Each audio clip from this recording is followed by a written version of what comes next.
Nah, mungkin yang terakhir saya mau sampaikan beberapa hal yang saya ingat, nasihat-nasihat petua-petua beliau. Pertama adalah program Benteng. Itu selalu beliau ungkapkan terus-menerus, ya. Gimana beliau struggle, bagaimana dia melakukan reform sektor perdagangan dan melakukan industrialisasi, ya. Itu kan tahun 68 73 ya. 68 itu adalah dimulainya undang-undang PMA PMDN ya, 67 68. Kemudian beliaulah yang melakukan itu dan membuka industrialisasi. Dan memang beliau punya intervensi ya, punya keinginan untuk membesarkan pengusaha-pengusaha nasional gitu ya. Lalu beliau menjalankan. Yang kedua yang selalu saya ingat beliau adalah mengenai reformasi di bidang perdagangan dan industri. Dia mulai dari turunkan tarif, melalui lisensi, lalu ada kepemihaan, tapi reform terus dilakukan.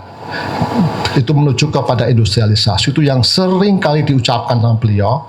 Tahun saya 85, 87, setiap bulan beliau selalu menyampaikan hal yang sama. Dan beliau itu selalu, saya ingat sekali, rapat itu harus selalu pakai jas, selalu pakai jas, ya, pakai ya jas, tapi tidak pernah lupa ngerokok, gitu. Cangklong gitu. Saya bilang gitu, don't smoke if you don't want to smoke, but if you smoke don't stop, bilang gitu. Tidak ada di quote, semuanya diam saja. Even Pak Sudrajat pun waktu itu ngerokok ya, nggak berani ngerokok juga, don't smoke, gitu. Jadi itu lalu beliau, saya masih punya fotonya, tadi saya kumpulkan, ini saya kumpulkan ya. Tadi saya share ya, ini adalah satu foto, ada Pak Mitro, ada Pak Syahrir di pinggiran, ada saya, tapi ya kita kan juru tulis gitu ya. Nanti saya akan kumpulkan beberapa foto lagi ya, nanti saya kan dalam grup Indoconsult, Redecon, dan CPS itu sedang mengumpulkan beberapa foto-foto beliau ya. Dan Pak Syahrir ya seperti Anda sekarang ini. Tapi menurut saya it's a good combination ya, antara Pak Sumitro, Pak Syahrir itu luar biasa ya. Apa namanya, love-nya itu bonding banget gitu ya. Meskipun beliau kalau sama kita kan rada emosional untuk Pak Syahrir. Tapi kalau pas sama Pak Mitro nggak berani ngomong, tidak berargue, tapi selalu menyampaikan good side of it gitu. Nah, yang ketiga adalah mengenai kebocoran ya. Jadi kebocoran itu sudah selalu diungkapkan oleh beliau. Puncaknya adalah tahun 93. Itu pada waktu Kongres IC. Nah, beliau juga adalah ketua umum IC yang pertama ya. Tahun berapa Pak Pri ya? 51 52. Ya, di samping beliau adalah dekan, beliau menteri, dan beliau adalah Ketua Umum Ikatan Sarjana Ekonomi Indonesia yang pertama. Ya, nah, tahun 93 itu mungkin Pak Fuad masih ingat ya, saya masih di luar negeri itu, beliau menyampaikan mengenai kebocoran 30%. Nah, waktu itu beliau diam karena beliau itu kan sebut sebagai begawan ekonomi. Begawan ekonomi itu hanya keluar setelah dia bertapa.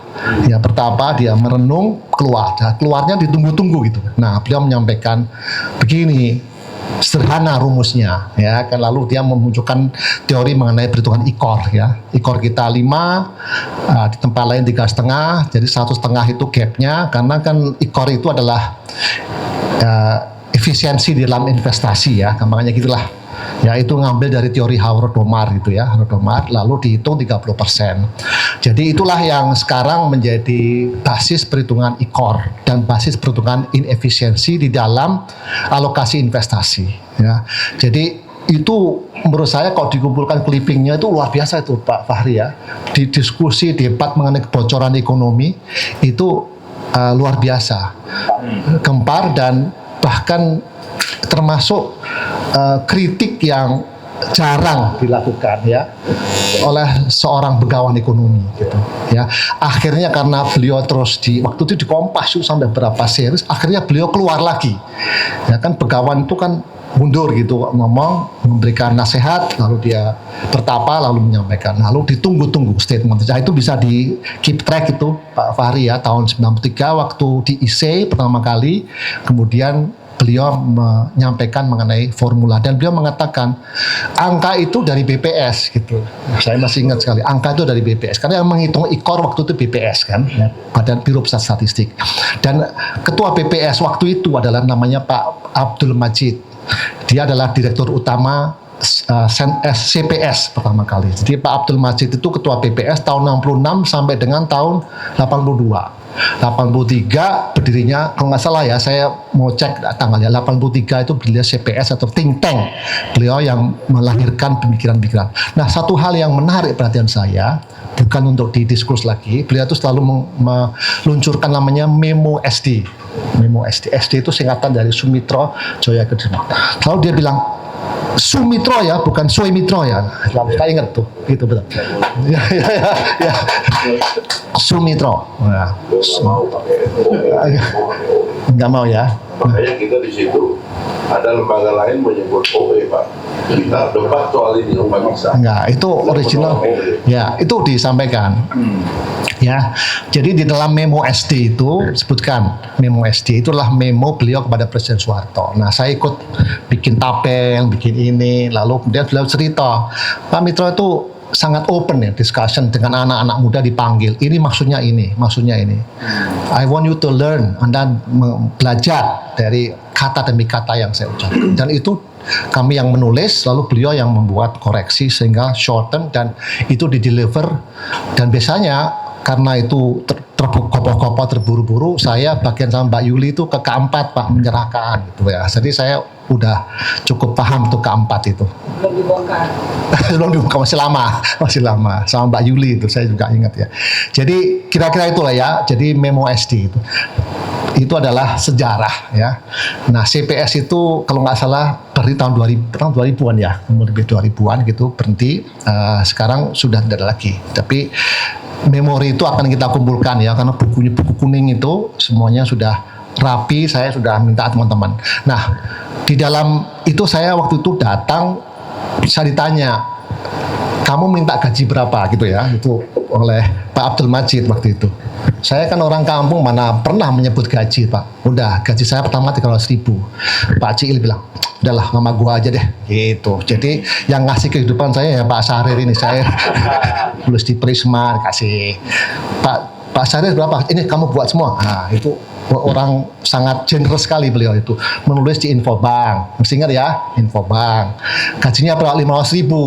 Nah, nih buat kamu berdua, buat makan. Nah, itu Pak Syahrir itu.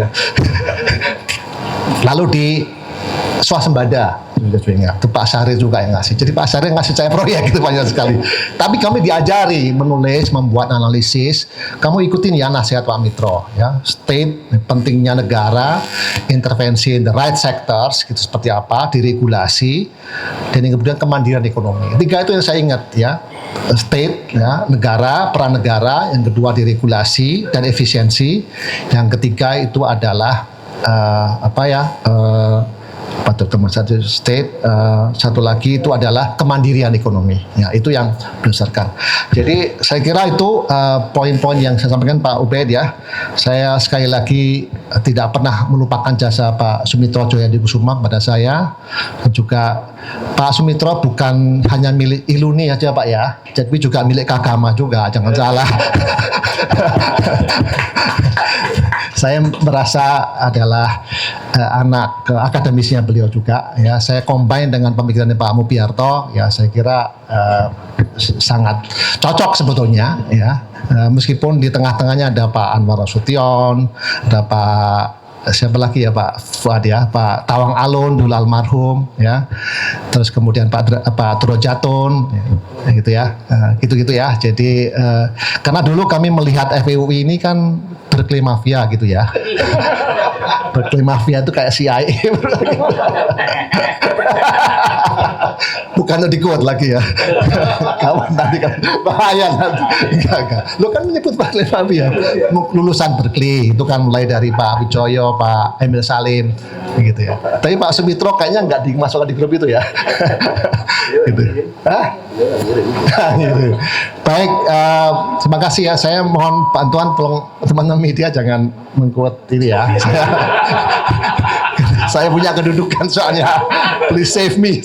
Ini kan tadi Pak Fahri bilang kita kan nostalgia, share experience ya. Tetapi saya kira banyak hal-hal yang baik selama 3 tahun itu, dan saya bersyukur sekarang menjadi apa yang saya terima hari ini adalah bagian dari pemikiran masa lalu yang masih menempel di.